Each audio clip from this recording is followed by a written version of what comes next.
So what's the deal? Paul Ryan, the speaker, don't want the job, do want the job. I've got some conditions. Well, we don't know about those conditions. Where do you stand on this? Oh, I'm 100% behind Paul. You know, Paul's perspective is this. I mean, you think about it. This is, in my mind, you know, we've got a guy who's a bold communicator. He's the top visionary of the party, an amazing conservative. This is the guy that was the first to tackle entitlement reform before tackling entitlement reform was even considered in vogue. And it's amazing to me, by the way, that some people still say he's not conservative. And, I mean, you think about it. You know, I wrote an op-ed a while ago, and it got some attention. And this is what I talk about. You know, it's everyone's a rhino or a fake or a fraud. And, you know, if you don't agree with me 100%, you're a fraud. You can't really have a difference of opinion. And so this is where Paul Ryan finds himself, is he knows, you know, look, John Boehner was taken down by some folks. You have, you know, basically Kevin McCarthy that was taken down by not being able to get to 218. And he said, look, I don't want to be speaker. But he also recognizes that he can be a unifying force in the caucus. So he stood up and said, look, I need all three groups, you know, the conservatives, and the conservatives, because we're all frankly conservative, and to get behind me. And you have to take away this gun of the motion to vacate. The motion to vacate is what they used to bring down Boehner, where they, you know, theoretically could have 30 guys basically vacate the chair and get rid of John Boehner. And he said, I'm not going to live with that gun over my head. No speaker should live with that gun over his head.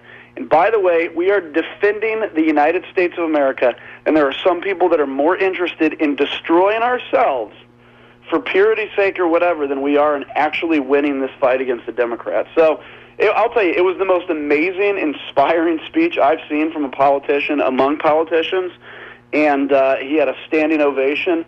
And if he does not become speaker, if some folks bring him down, I think it's going to be hell to pay on all kinds of levels. Congressman Adam Kinzinger with us. I want to get to the argument that is being made, again, that Paul Ryan is a rhino. He's not a conservative.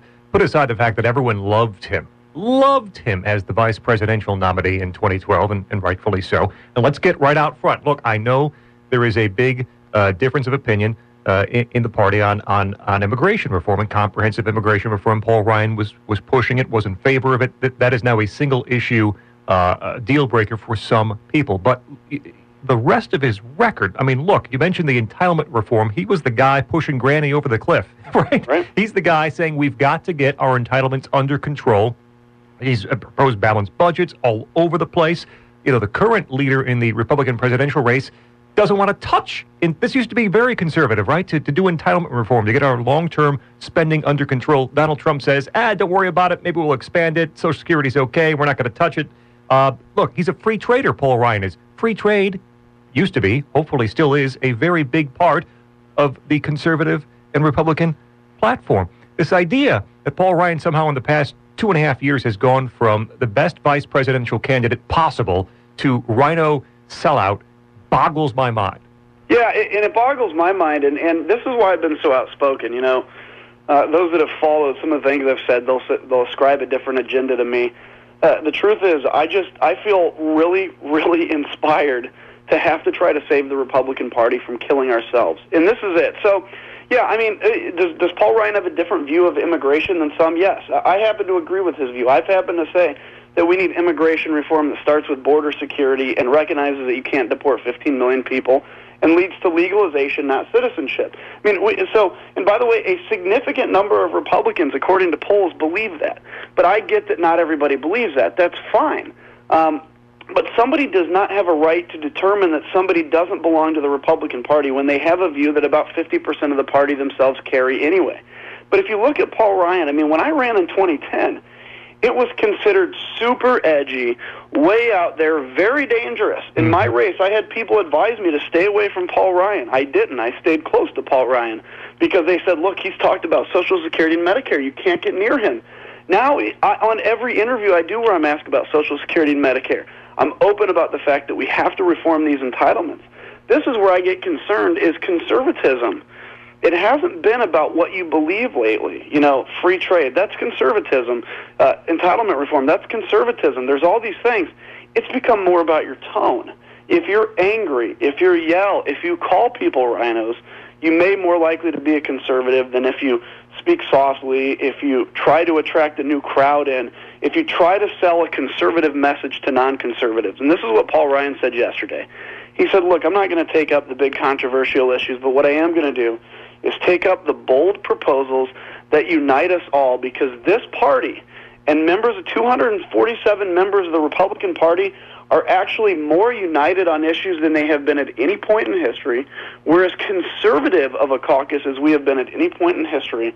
But for some reason, there is a group of folks that are fueling us tearing each other apart. And this is no longer a fight for the Republicans, no longer a fight for a party. This is a fight for America, because I believe that the Republican Party is the last line of defense between what you see in Europe and what we think about when we think of a guy like Ronald Reagan. You know, we talked a little bit earlier this morning, Congressman, about Paul Ryan and the wanting of the job. You know, for the longest time, I don't want the job. I'm really happy, got my dream job, Ways and Means, like being here and all that. But okay, I'll consider it, you know, with these sort of conditions. On how people might feel about giving the job to a guy who doesn't really seem to want it. We both figure, though, that if he did take the job, he'd commit to it fully. Yeah, he said that. He goes, look, if I'm in for a dime, I'm in for a dollar. I'm 100% in if I do this. But you know what? I frankly would love to have a guy that doesn't have ambition to be speaker, but yet would do the job extremely well. Because, you know, as he said, he made this point again. This is some stuff that probably hasn't been revealed in conference. But he said, in this for personal ambition and not in this to achieve something, I'd be running for president right now. If it was just about my personal ambition. So this is about the fact that I am desperate to fix America's problems. And you know that this guy's a policy wonk, but he's also a great communicator. I think the Republican Party, I think America would be lucky to have this reluctant warrior. And this is exactly what we want to look for in our leaders. I've heard so many people say, anybody that wants to be president, I don't want, because who would want that job? Well, here you have an opportunity. A guy that doesn't want to be speaker, but understands, not in an arrogant way, not in a I'm so awesome way, but understands that God has placed him in a unique position at a unique time, in a unique moment. He's a strong Catholic to achieve a big deal, and he's willing to do it. And we are lucky, and if we take him down, if there is any group that takes down Paul Ryan, that is going to be to their own detriment, because this is a party and a caucus, conservative, moderate, and in between, that is united behind this guy needs to be speaker. Congressman Adam Kinzinger with us, Riley and Scott on WYOK.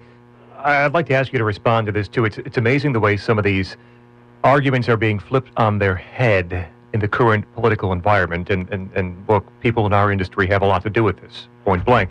One voice, loud voice, specifically Laura Ingraham has been savaging Paul Ryan on Twitter since last night, saying he is the worst possible pick for speaker. She is very critical because he actually wants to go home on the weekends and spend time with his family. She thinks that is horrible and won't do enough to save the country if he won't work weekends. I thought we were supposed to get lawmakers out of D.C., out of the bubble, back into quote-unquote flyover country. Don't spend as much time fundraising.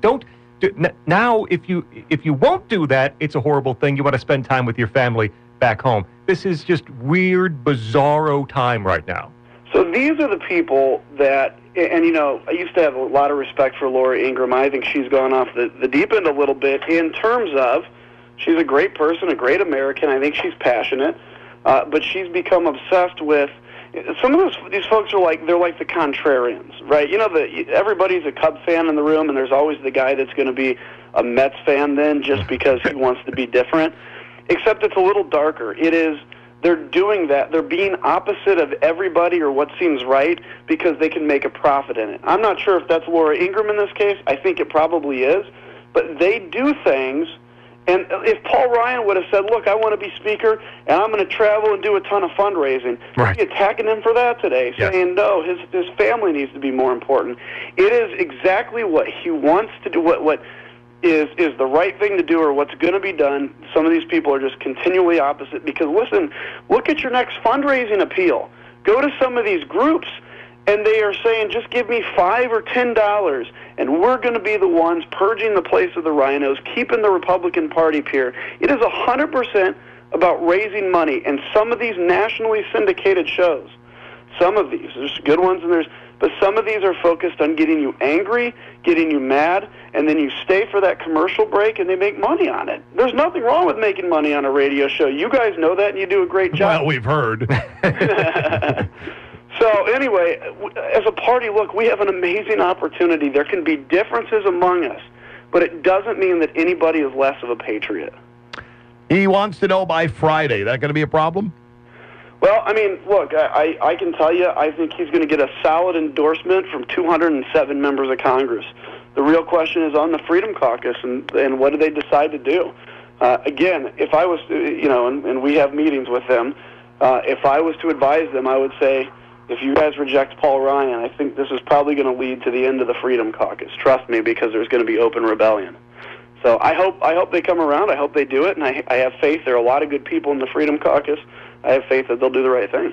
Can we also point out quickly that Dan Webster, who I assume is a good man, I have no reason to think he is not, but he is on the record endorsing basically the same immigration reform plan as Paul Ryan. He's in support of a pathway to citizenship for illegal immigrants. It's from a story in 2013, and yet he's the guy that many people who oppose Paul Ryan simply on immigration are flocking toward. You know what's amazing to me is a huge number of us supported those principles until a few people on talk radio started screaming about it and saying that it wasn't a real Republican principle. And then a bunch of people, not including myself, because I don't change positions based on pressure. I do it based on if I have an actual change of heart.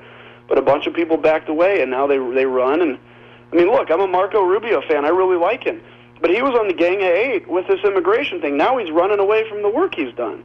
I mean, you're right. Daniel Webster's a great guy. Nothing wrong with him. But he's not even going to get reelected because he's been drawn out of his district, it looks like, in the new Florida map. So, look, all I can do is beg your listeners, trust me. If you never trust me this once.